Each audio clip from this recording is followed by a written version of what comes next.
Hello everyone, welcome to another edition of Pete's CD and Vinyl World.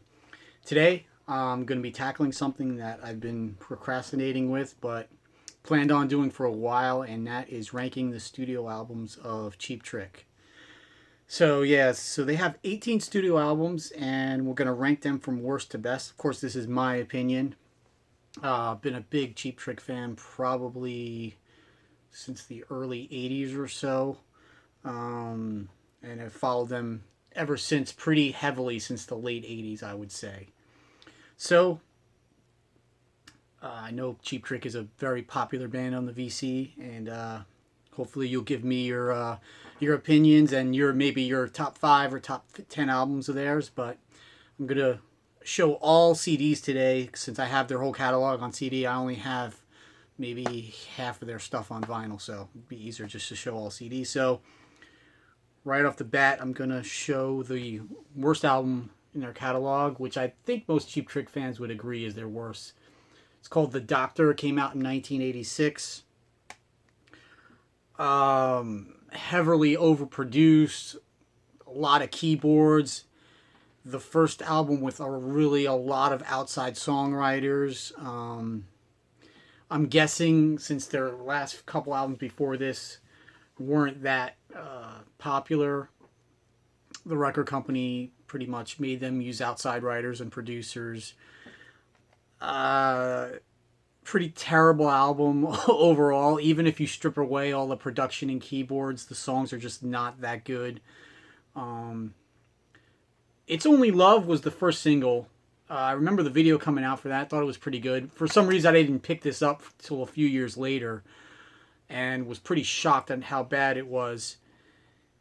But it's funny because It's Only Love is the one song on here that was recorded in another studio and I think was produced by somebody else. So it sort of has a classic Cheap Trick sound in a way. Over the years, they've played Take Me to the Top live acoustically a few times. But some of these songs on here, Rear View Mirror Romance, Name of the Game, Good Girls Go to Heaven, Bad Girls Go Everywhere, Man You Lip You Later. I mean, they're just terrible songs overall. Next up, going to be talking about their 2003 release called Special One. I was really excited for this album to come out because the previous album to this, the self-titled Cheap Trick 97 album, was such a great album. And it's not a bad album, and I have to say from here forward, there's not one of their albums that does not have at least 2 or 3 killer songs. So right off the bat, you have Scent of a Woman, which I had heard previously to this album coming out. I was really excited because it's such a great song. But the rest of the album is just not that great. My Obsession is pretty good. Best Friend is pretty good. Other than that, there's just not a lot of hooks and tuneful songs on here. The album sounds pretty good overall, but it's just not one of their best.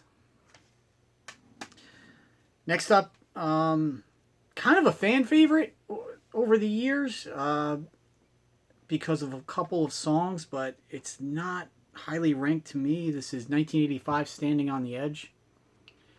Had a MTV hit with Tonight It's You, which is probably undoubtedly one of their greatest songs ever. Ironically, in the 80s, a lot of bands had those MTV hits, songs that were popular on MTV, and you perceive them as being hit songs, but actually some of those songs did not chart very high on the actual Billboard charts, and that's the case with this album and that song. Much like The Doctor, this is where they started. This is the album that came out previously to The Doctor. A lot of keyboards started keep creeping in on this overproduction. They went back to Jack Douglas on this album, who produced their first couple. And ironically, they didn't go in a direction where they had that clean, stripped down sound of their earlier albums. That being said, Standing on the Edge, the title track's a great song. Cover Girl's a pretty good song. The rest of the songs are almost like She's Got Motion, this time around, Rock All Night, Wild Wild Women. I don't know if they're trying to jump on the whole corporate, even hair metal rock at this point, but overall, to me, it's just not a great album. And I know a lot of fans love this album, especially years later, but to me, it's just not. Another one. This is 1990's Busted. A little bit of improvement over that last album. This came out after Lap of Luxury. What this album suffers from is, again, a little bit too much keyboard production. A lot of outside writers, too. They do a version of Wherever I Would I Be, which I think Hall & Oates might have done. Paul Young might have done a version of that. But then again, there's sort of the classic sound a little creeping in here a little bit. I can't understand it. The song Busted, You'll Drive, I Steer. They do a version of Rock and Roll Tonight, which I believe is from The Move. Had to Make You Mine, very Beatlesque song. So it's about half and half really good songs, half which fall in line with kind of the bad songs that were on Lap of Luxury. But overall, it's a pretty good album. At the time, you know, the stuff I was listening to, Iron Maiden, Metallica, that type of stuff, I basically was not very happy with this album. Even the first single they released from this, Can't Stop Falling Into Love, was kind of lightweight. They were sort of drifting into the adult contemporary radio area. That from, I guess, the late 80s through the mid 90s, adult contemporary radio was pretty popular, so I guess they were trying to get into that market as well. Their last album on CBS. But it's not a bad album, I have to say. Next up, some people might be surprised I'm ranking this so low. This is Bunny Carlos's last album with the band, the latest. Again, not a bad album by any means. Just didn't think a lot of the songs grabbed me like I should have. They should have. Not too many classic hooks on here. Sick Man of Europe, These Days. Sleep Forever, Times of Our Lives, The Ballad of Bert and Linda. All good songs. This album reminds me of a lot of All Shook Up, meaning like an overall very good album, just not a lot of killer songs on it. This is Bunny Carlos's last album with the band. An okay album. Actually, I would say better than okay, but just didn't... not very memorable, I would say, overall. And next up, I'm going to rank the album previous to that, Rockford. I was hoping they would bounce back after Special One, because I wasn't too impressed with that. This came out 2006, so this is 3 years after Special One. Definitely much improved. I would say this album is very, very Beatlesque. And I think at the time they were touring the entire Sgt. Pepper album. They were doing that run for a while. Which might have influenced this. Used some outside writers on here. The best song on this album is Perfect Stranger, which they co-wrote with Linda Perry, who co-writes with a lot of the pop artists of today. That song's very good. I'm surprised it wasn't a bigger song, maybe used in a soundtrack, maybe other artists covering it.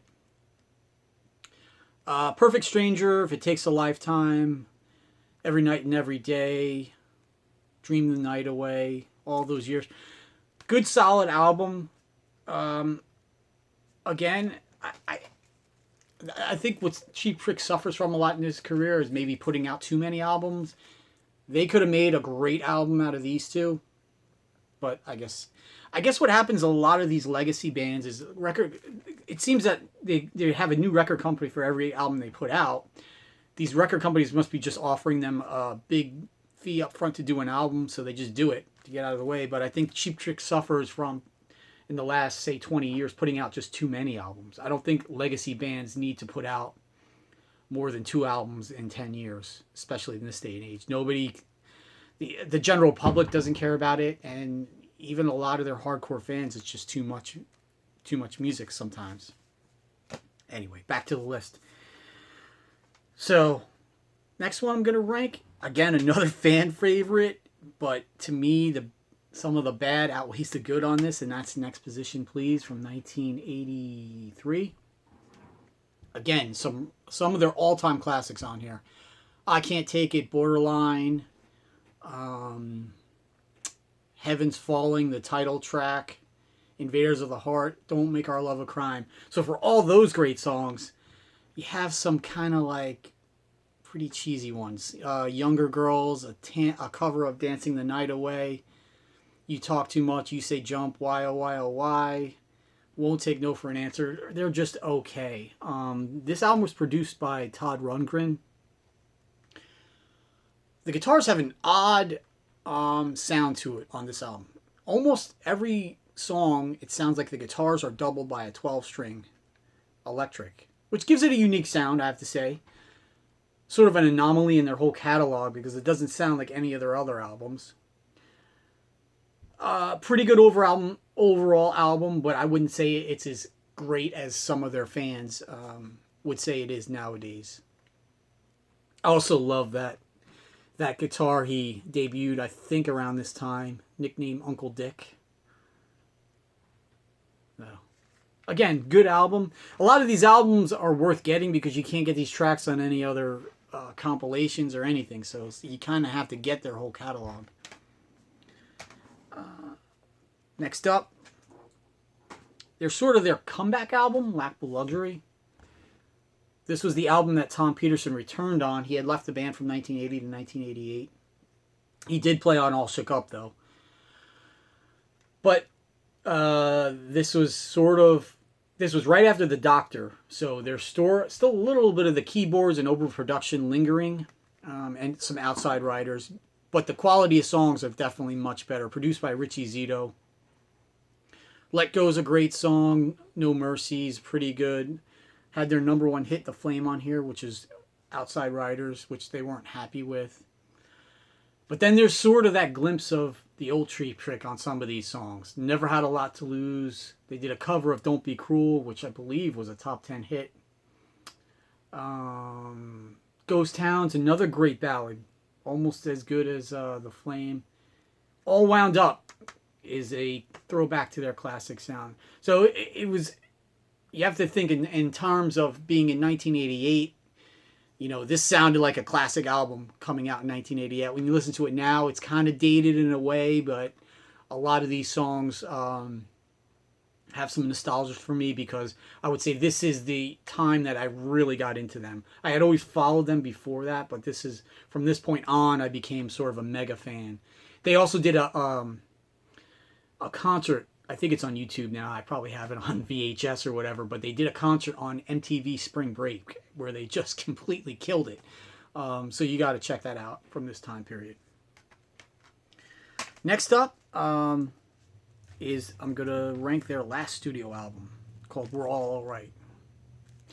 So it's kind of a mystery to me is why they released an album so quickly after Bang Zoom Crazy Hello, which to me, you'll see coming up. It's one of my favorite albums. This album, again, good, solid album, but I didn't really see the need for them to release an album so quickly. You've Got to Go It On, Long Time Coming. The Summer Looks Good on You. It's, you know, pretty good albums. You know, a lot of the songs are forgettable, but a good solid effort. Definitely probably better than most of their 80s albums, that's for sure.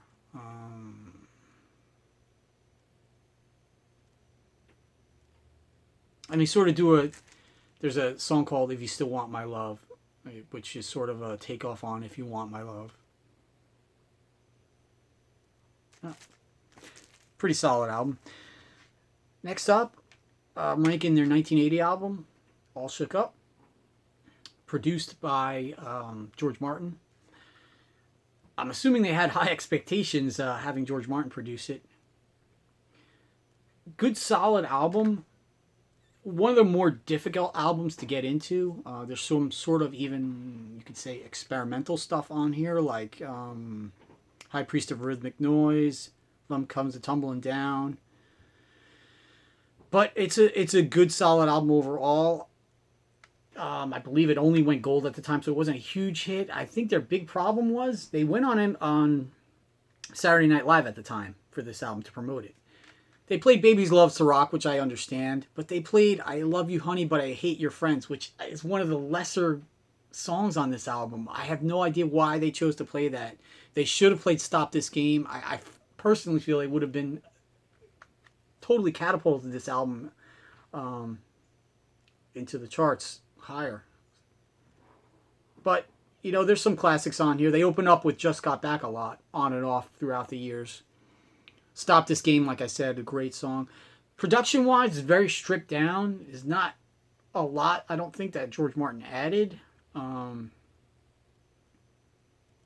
Again, I guess the band was going through some issues at the time because Tom Peterson was leaving. I think he agreed to stay on because he knew George Martin was producing this. But so right before this, they released a 4-song EP called Found All the Parts.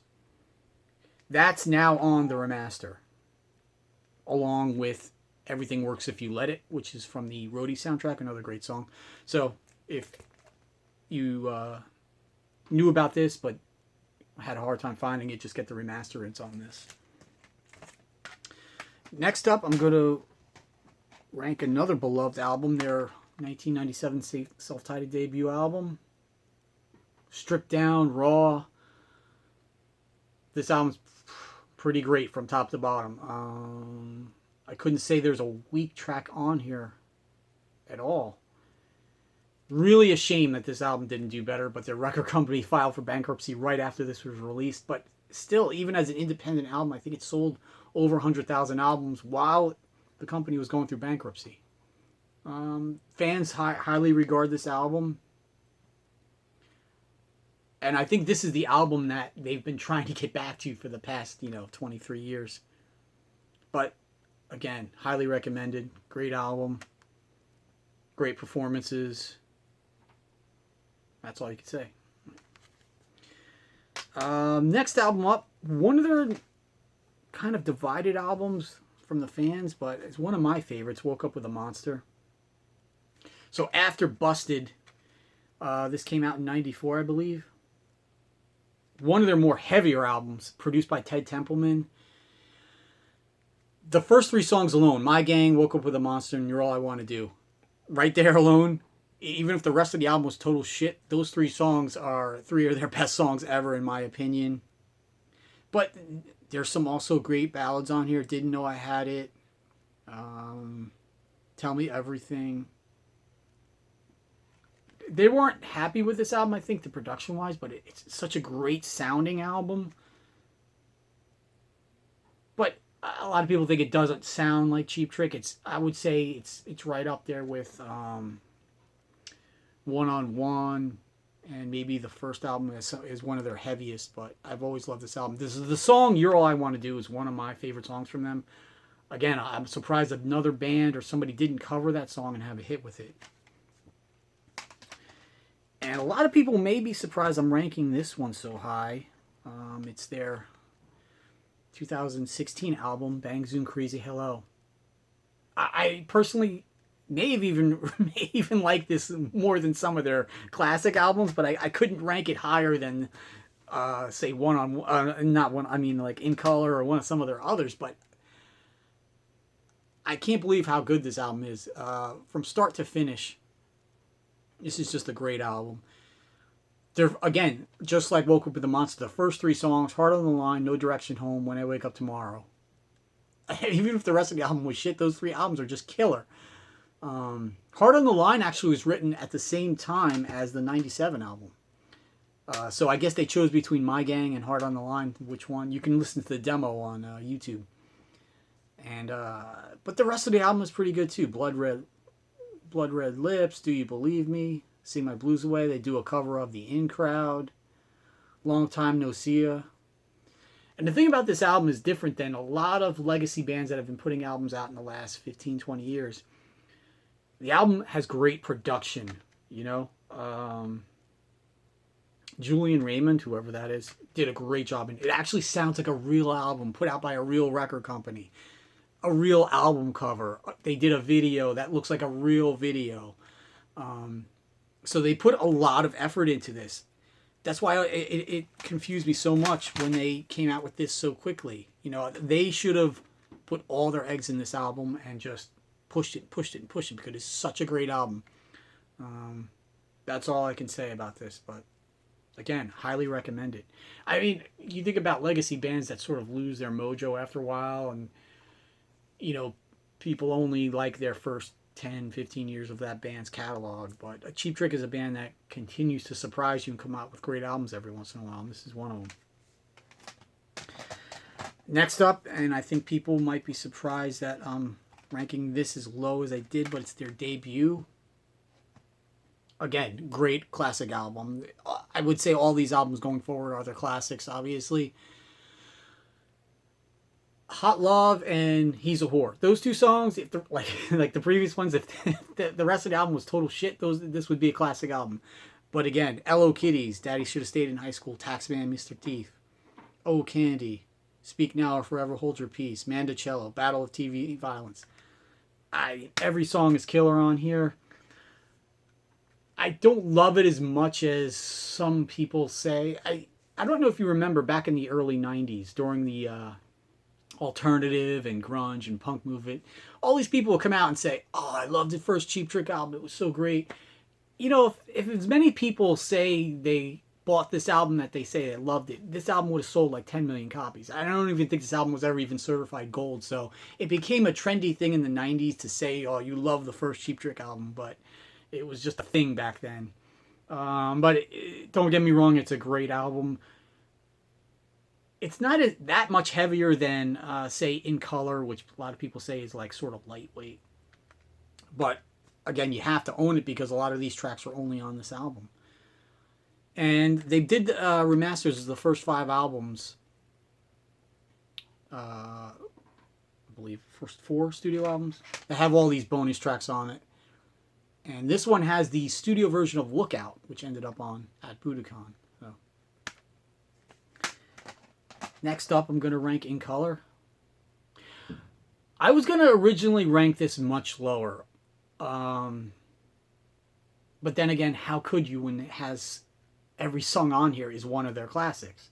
Hello There, Big Eyes Down, I Want You to Want Me, You're All Talk, Oh Caroline, Clock Strikes 10th, The Southern Girls, Come On, Come On, So Good to See You. So, every one of these songs is on the Budokan Complete concert. And obviously most people, including myself, prefer those versions. But recently I had got this album on vinyl, an original copy, and when you listen to it, I think you get a better perspective on how good it really is. So I couldn't rank it as low.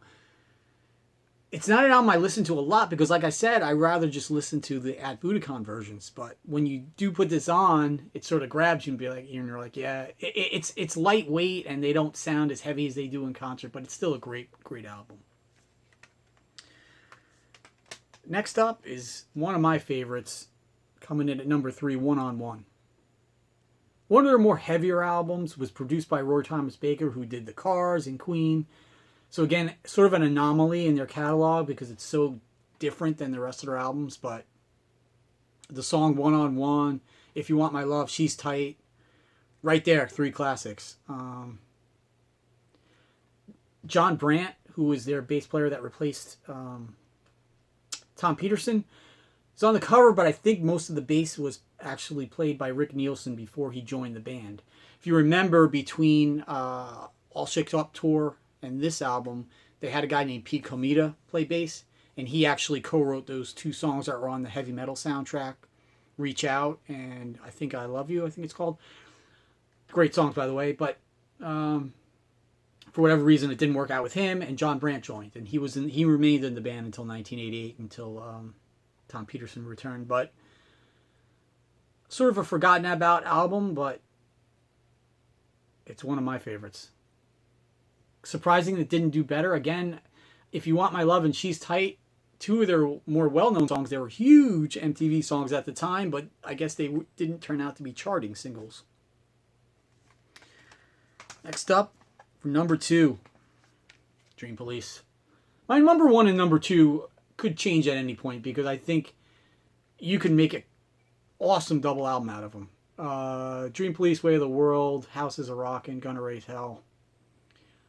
I'll Be With You Tonight.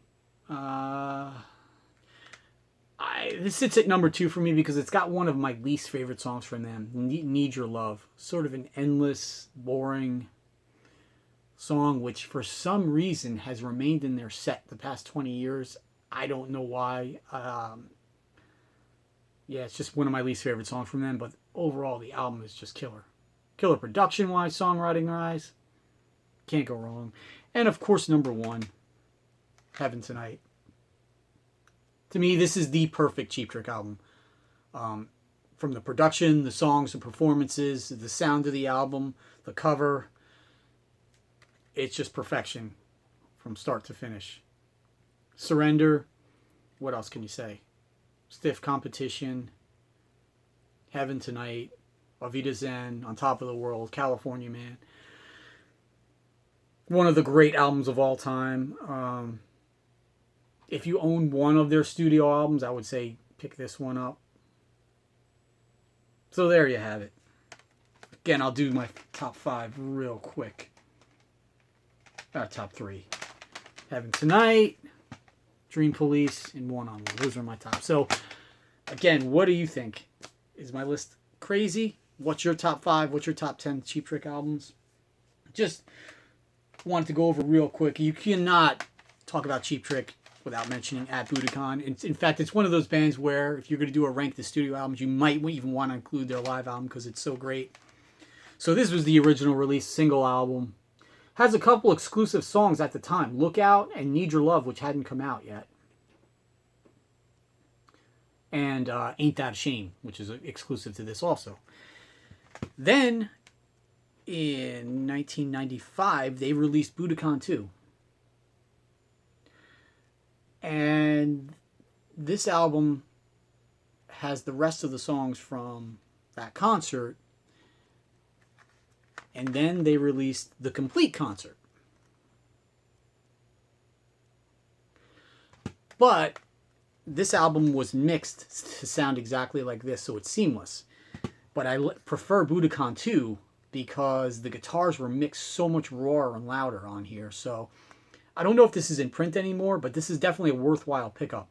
And there's an additional song on here, On Top of the World, which I think was done on the Dream Police tour. In fact, that's where the cover comes from. If you look, Rick Nielsen's got the checkerboard guitar there. So this has, I think, 1 or 2 exclusive tracks from the Dream Police tour, but I think the songs on here sound better than the complete concert. So that's just my opinion. And they also put out a great box set in the 90s called Sex America Cheap Trick. About half studio songs on here and half unreleased demos, live tracks, B-sides. So not sure if this is in print anymore, but it's definitely a great box set, especially for the time, you know. Great booklet. I think they might have released this in like a box that was the size of a regular CD at some point, but this was the original. Of course, I got this the first week it was out. Anyway, again, if you like these videos, please subscribe. And like I said, let me know what you think about my list and give me your top 5. Thanks a lot.